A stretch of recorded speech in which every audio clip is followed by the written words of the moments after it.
Help support AMTV by becoming a patron, an AMTV staff member, and following us over on Twitter. Hi there guys, it's Adam Martyn here, and welcome back to another video, and today we're going to be discussing ANT DEC. Yes, whether you love them or hate them, it can't be denied that they have been a powerhouse duo across British TV for almost 30 years now, which is mad. The main reason why we're discussing it today, I'm sure you may have seen it, is that one of their flagship shows, Saturday Night Takeaway, is coming to an end after 20 series. It first launched in 2002. I remember it very well. It was a staple of Saturday Night TV for many years before going on a break, coming back, and it seems that the end is here. Or is it? Well, the wording's a bit funny, but I wanted to ask the question, does the proposed end of Saturday Night Takeaway mean this is the beginning of the end of the duo's sort of media empire they've built? Well, let's examine the facts. We have an article here from the BBC which says that Saturday Night Takeaway, for the final at least, more than 4 million people tuned in for the final show. Now, depending on where you're looking at it, in the old days, pre-2000 or 20th century, that would have been a very low figure. Today, that's quite the different story. It says more than 4 million viewers watched the finale of ITV1's ANT DEC's Saturday Night Takeaway. Anthony McPartlin and Declan Donnelly, who said they would be taking a break from the show last year, were joined by a host of stars for the 2-hour show. Hosting the series had been an honour and a privilege, McPartlin said, while Donnelly said they truly adored every second of making the show. The episode averaged 4.6 million viewers, up on the 2023 finale, which averaged 4.3 million. But more people tuned into this series' launch episode than Saturday's finale figures show. And you might think, that's a pretty bad metric, that the finale, the big finale, particularly since this is the end, as it were, or the supposed end of Saturday Night Takeaway, that less people are watching might seem a bit, bit bad. But from what I can gather, this is the overnight figures. This is just going from off the live broadcast, as it were, as opposed to adding catch-up figures. I think when catch-up figures are added, it might shoot up quite considerably. But to get over 4 million overnight these days, particularly for a variety program like Saturday Night Takeaway, it ain't bad. A star-studded cast appeared in the finale, including Holly Willoughby, Rylan Clark, Ollie Murs, Davina McCall, Gina DeCampo, and Girls Aloud. Crowds waiting outside the studio were also entertained by a Craig David DJ set. In a joint statement on Instagram, McPartlin and Donnelly wrote, "Thank you, thank you, thank you to all the guests, crew, and most importantly you at home who have made the last 20 series so incredible to be a part of. We're so grateful to everyone who tuned in, and we couldn't have done it without you." They've always seemed like quite humble lads, always very thankful for the people who tune in, for the crew, the people who've helped them get to where they are, and indeed getting the shows on the road. And from that statement there, this does very much sound like some sort of definitive ending. And I mean, after 20 series, nice round number, it would be a good time to stop. The pair were also joined by S-Club, Tony Hadley, and Kaiser Chiefs and McFly, who sang a version of their song All About You to the presenters. Music mogul Simon Cowell and This Morning presenters Alison Hammond and Dermot O'Leary also appeared, alongside TV presenter Andy Peters and radio host Jordan North. My God, they literally pulled in everyone they could from the UK scene for this, didn't they? Which shows you, I guess, how much of a event Saturday Night Takeaway had become. It was always popular, but I think to end with this star-studded list of people attending shows how it ingrained itself within the culture. ITV1 recorded its biggest overnight audience of 2023 with the previous year's series launch, which pulled in 6.4 million viewers. Again, to do that overnight, over 6 million these days with a show like SNT, kudos to you. Fair play. Great figure.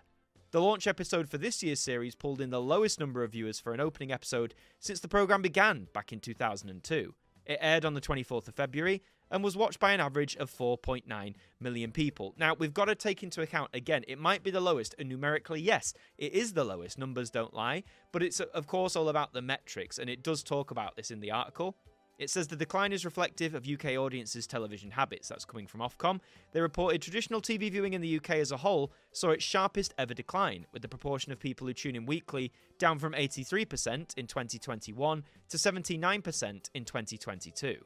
And again, with that, less people are watching it live. We're so catered now to streaming, to consuming box sets, to watching at our leisure, basically. So the need to sit down for that scheduled time isn't as important anymore, because it used to be back in the day, once it was live, it was gone. And even as far back as 2002, yes, we had VHS recorders. Some people would have had digital recorders. But if you didn't have access to any of that, or if you didn't record it, there was a high chance you weren't going to see that again. There was no guarantee it'd be put out on, physical home media. There was no guarantee it'd be repeated. So, you know, even as far back as 20 years ago, sitting down to watch it live was still an important thing compared to what it is now. The highest rated episode of Saturday Night Takeaway aired on the 21st of March 2020, just before the COVID lockdown in the UK, which pulled in 9.5 million viewers. Again, I can see why that was most popular. A lot of programs received a huge rating boost just before and then once the lockdown from the pandemic kicked in. I am surprised though still, even in like the early days of SNT, that it didn't push past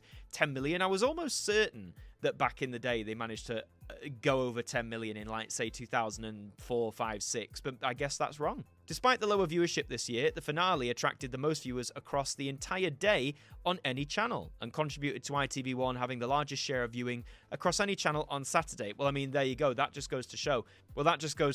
You know, I mean, 4.6 million now. Not only is that the most viewers watching live across the whole day, but it also gives ITV1 the biggest share. So whilst numerically you might look at it and think it's done quite bad, when you actually break it down with the metrics of current television in mind, it's done pretty well. McPartlin and Donnelly have worked together for more than 30 years and launched Saturday Night Takeaway in 2002. In May last year, the duo said they would take a break at the end of the 2024 series after reaching a milestone 20th series. And this is what I'm talking about. All of the posts, the way the show was organised and that, it made it feel like it was the end. This was the final end of Saturday Night Takeaway. But as it says, it was announced all the way back last year, May last year, in fact, almost a year ago, that this would be a break. So is it going to come back in 2 years, 3 years more? Well, it mentions this isn't the first time the show has been paused. In 2009, it took a 4-year hiatus, returning with the pair at its helm in 2013. So in 2028, is it going to come back? We don't know. The media landscape is changing, and even though they're saying they're taking a break, you know, and they're going to be working on other things, we've got to ask the question, is the television market at the minute viable for a product like Saturday Night Takeaway? On the positive side, I think it is, because the fact it's still able to pull in well over 4.5 million viewers live in a climate that is firmly against watching live television, I think that's, you know, we've got to give some kudos there. And I think the fact it's ANT DEC, you know, they are some of the nation's sweethearts. You know, they've only won Best Presenting Duo for, what is it now, 20 plus years on the record. They've become household names to millions of people across generations over the past 30 years. Even from their earliest days in Biker Grove as actors to now being presenters, they're known by a lot of the UK. So I think bringing it back in a few years' time isn't necessarily impossible, but it does make me wonder, you know, in 4 years, television is going to be changing a lot. We already know that. Channels moving online, channels shutting down, and even stuff we don't know yet. The whole landscape could shift dramatically. And I do wonder if in 4 years, is it going to fall in ANT DEC in Saturday Night Takeaway's favour? It may not. However, fans of the Geordie duo need not fear, as McPartlin and Donnelly will continue to host other shows for ITV, including I'm a Celebrity, Get Me Out of Here, and Limitless Win. Well, I'm a Celebrity, I'm pretty sure it's last season. Didn't that take quite a knocking in the viewing figures table? Again, I'm not just talking about the general decline, but didn't it fall quite steeply? I could be wrong on that, but I just remember reading articles where it was, you know, losing viewers rapidly. And I do think with shows like that, it's the same for things like Big Brother or, you know, celebrity shows of the like. If a lot of the celebrities aren't known to a wide base of people, then I guess that dramatically impacts their chances of pulling more viewers in. That's not to say there weren't people in it who, I recognize maybe one or two. I tend to every year, but there was a lot I didn't recognize. And that's just me. There might be members of the public who know every single one of them, but I think maybe that series is running out of steam. There's only so many years I can watch people eating various animal genitals on television and be like, oh my god, wow, so shocking. I do genuinely think I'm a Celeb. I mean, that's been going well over 20 years, hasn't it? And whilst its concept was maybe revolutionary at the time and it's held audiences year after year after year, I honest to God think that it is running out of steam now, and I think it's maybe time to either give it a rest, bring it back in 5 years or something, get the hype going, or maybe just call it a day and devise something else. Limitless Win, I must admit, I haven't checked that show out. Some people do seem to quite like it, and, you know, they're not exactly short of work. The article closes by saying they'll be back on TV screens later this month, hosting the 17th season, yes, count that, 17th season of Britain's Got Talent. Now, that's another show that I think debatedly has run out of steam, but I think it's one of those they're just going to keep chugging out no matter what. Similar to the X Factor, I think the sheen and, you know, inspiration of Britain's Got Talent has worn off. I do think BGT is more broad than the X Factor, though. You've got to remember, X Factor was just a singing competition. It was focused on singing, on vocalists and all that sort of stuff. Whereas in Britain's Got Talent, yes, there are singers, but it opens up a lot more than that. There's all kinds of different acts, you know, from acrobats to magicians and everything in between. There's some genuinely interesting stuff there. But even with that broad scope of who can appear on it, again, personally, for me, I just think it's lost a lot of its shine, it's lost a lot of its appeal, a lot of its freshness, and it's now just chugging along, as a lot of these variety shows tend to do that go on for a very long time. They just tend to chug on and hope for the best. And fair play to BGT, if it's clearly doing well enough that ITV producers aren't looking to cancel it, then that's fine. 17 years strong, they'll probably go for 20, and you know what?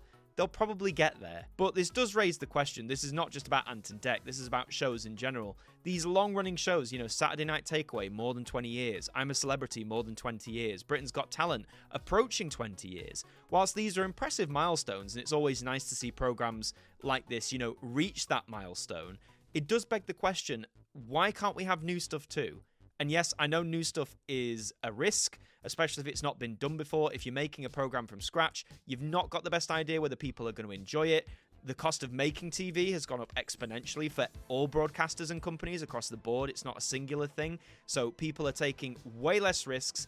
You know, why would I invest all that money on a new game show or a new variety series that might go down the toilet when I can just churn out Series 17 of Britain's Got Talent that will at least get, you know, almost a guaranteed amount of viewership? So from business side of things, I sort of get it. But what about ANT DEC? Well, as it shows, they're not short of work. They're still very likable. They're very popular. So is Saturday Night Takeaway ending or taking a break? Is this the downfall of their empire and stuff like that? Genuinely, no, I don't think so. Again, they've taken a break before with SNT.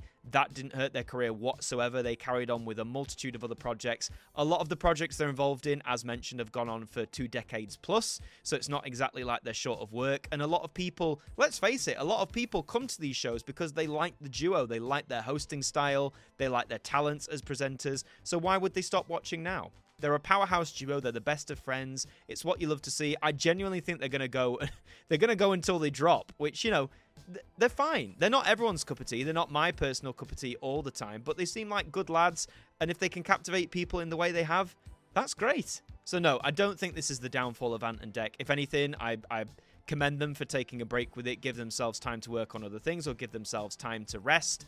But, you know, a lot of people are sad at Saturday Night Takeaway ending. For me, it's not a show I watch religiously. I saw a few episodes. I did enjoy the format, but I do think in this landscape, hopefully, it's not guaranteed, but whatever replaces it, I just hope whatever comes along is something new, something fresh, something original, something a bit more exciting, not an imported program from a different country tailored for the UK, not the 25th million running series of something. I'd like to see something new. I know it's a risk, I know it costs money, I know the climate's not favourable to it, but wouldn't it be nice to see, just once? But that's all for this video, really. I just wanted to talk about the end of Saturday Night Takeaway, what it means for ANT DEC, the landscape of long-running telly as a whole. But yeah, I thought it'd be interesting. Maybe I'll do another video talking about long-running TV, the pros and cons of it. Let me know if that's something you'd want to see. If you enjoyed this video, do leave a like on it. It really does help us out. And subscribe to the channel as well. If you're brand new, we'd love to have you aboard here with us. And let me know in the comments, are you sad that Saturday Night Takeaway has come to an end? Do you think other long-running shows should come to an end, or they should just keep on chugging? Let me know your thoughts in the comments down below. In the meantime, I've been Adam Martyn from AMTV. Thank you for joining me, and I'll see you next time. Thank you to our patrons for helping to support the show, and a special thank you to Macra, Bruce Danton, Globe of Reviews, Derek Chambers, Shaun Knock, Daud Khan, Trev Hughes, Ajmac 200017, Dec KP 20, Simon Harrison, Evan Hart 41, Jen, Ted Elliott, Tim Ripley, Mr. Eurovision 1986, and Robert Oliphant, our AMTV staff members.